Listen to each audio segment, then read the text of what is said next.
have a camera. I had to take it on faith that he was a superb photographer. All he really wanted was a camera. I'd never met anybody like him.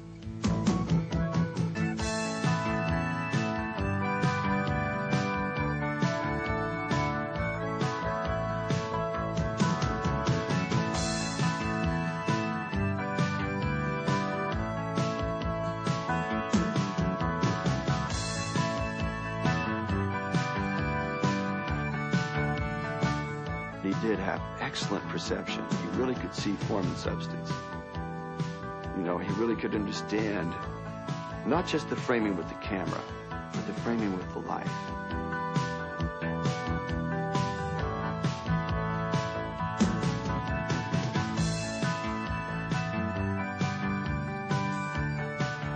I couldn't get a job in the motion picture industry for, I would say, 7, 8 years, however long it was, I'm not quite sure, until Hathaway rehired me again for The Sons of Katie Elder, playing the same role, the weakling son of the bad man.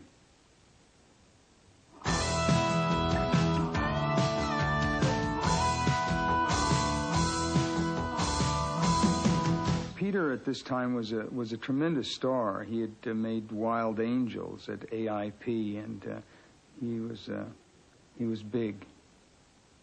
He came up with an idea. He rattled off something about these guys smuggling some drugs and getting these shiny new bikes and going across country and going to Mardi Gras in New Orleans and then going off into, like, Florida to retire from the money they'd gotten from the drug deal. It's not 100 motorcyclists on their way to a Hells Angels funeral. It's the two guys, it's like John Wayne and John Agar searching across the West. Yeah, searching across the West for America. Everybody was using drugs. I mean, everybody that was hip was using drugs. I mean, there was a whole hippie phenomenon in 1967. There were riots in the cities in the United States. The cities were burning down. I said, Peter, hey, it sounds like a great idea to me. I said, well, I figure we both write it, you direct it, I produce it, we both act in it. We can save some money. I think it could be a commercial story. I pulled into Nazareth, was feeling about half-past dead. I just need some place where I can lay my head. I was the executive producer on Easy Rider in the early stages. It was to be done for AIP. And the executives at AIP became a little bit worried about Dennis's ability to complete the film. When we were finally down to really getting it together, they had changed their mind about, they said I could either act in it or direct it, but I couldn't do both. Jack Nicholson, who had a deal at Columbia at the time, and he called Dennis and Peter and said, I know you're having troubles at AIP. Bring the film over to Columbia. We'll back you, and I will play the third role. And AIP lost Easy Rider on that basis. You boys don't look like you're from this part of the country. You're lucky I'm here to see that you don't get into anything. Anything? Well, they got this here, see, Scissor Happy Beautify America thing going on around here. They're trying to make everybody look like Yul Brynner. Dennis and I had to make our own song, to do it our way, not do it with somebody else's attitude or somebody else's moral standards. Dennis had all the insight. I never doubted that I wanted him to direct. But even through the speed and the wine, he was clear, he was concise. We did it. We did it. And then you go for the big money, man, and then you're free. You dig? We blew it.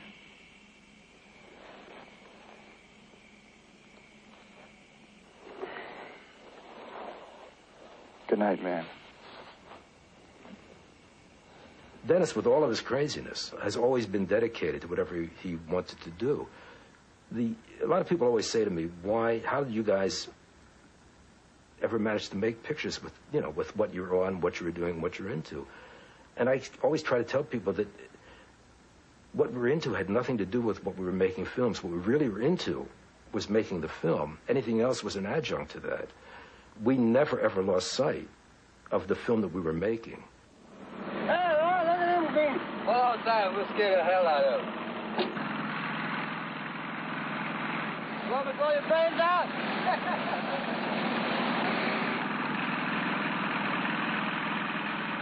Why don't you get a haircut?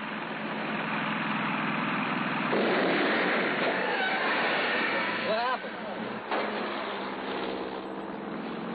We're about to go by.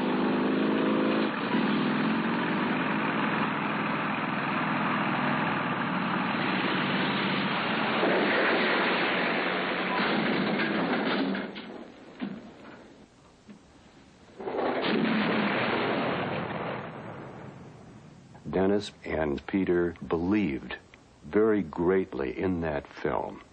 They made, I think, one of the significant films of the 1960s. Jack told me that we were geniuses. We went to a hot springs at night and with a beautiful young Spanish Indian woman. And we were all nude in this hot springs, and suddenly we'd dropped some acid. We'd actually taken the acid at D.H. Lawrence's tomb, and we'd laid down there and we were watching the insects. You know, I was watching the insects anyway, and Jack was laying next to me, and we were laying in front of D.H. Lawrence's tomb, and looking up at the sun, and I said, Jack, I said, wow, we're just like those insects. He says, no, you think so? And I said, yeah, man. Just that insignificant. So later when we went to the hot springs, you know, and we were naked there, and I had my knife out there, some drunk came out of the thing to try to grab the young girl. I pulled a knife and scared Jack and the young girl and the drunk and myself. So like at that point, the girl got in the car, and Jack said, we better run this off or something or whatever. But anyway, we were in front of the lights running naked down this mountain, you know. And Jack said, insects, man. We're geniuses. That's what we are. We're geniuses like Lawrence, man. We're them, you know. I said, yeah, Jack, really? Yeah? Wow.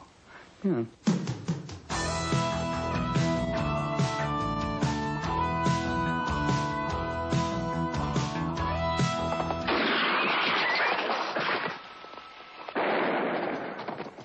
My inspiration for it was on the Sons of Katie Elder. We were down in Durango, Mexico.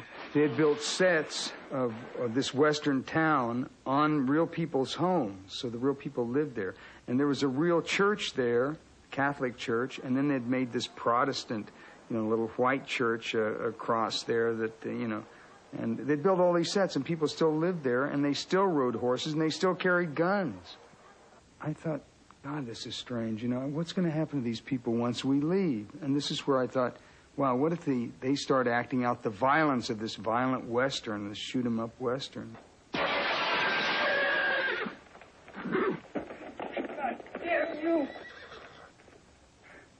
God damn you! Bingo! The Indians still have guns and horses, and they start playing the parts, and they make a, you know, they make a camera out of sticks.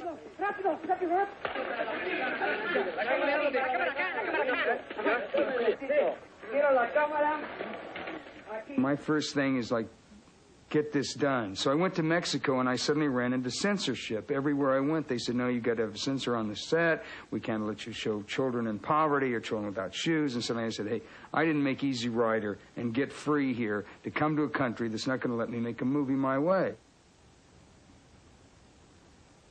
We ended up going to Cusco, Peru. I think we were working at 11,000 feet. And it was a collection of just the most far-out actors, just a whole bunch of them. We were all part of the movie that was within the movie. But then somewhere near Salinas, Lord, I let her slip away. Looking for the home I hope she'll find. Everyone was aware that Dennis had achieved this enormous success with Easy Rider out of nowhere. He was absolutely on top of the world.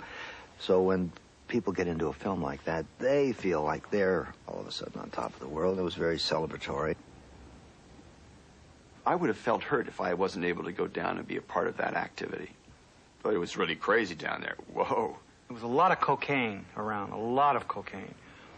As I remember, every time you turned around, somebody had a spoon. It was a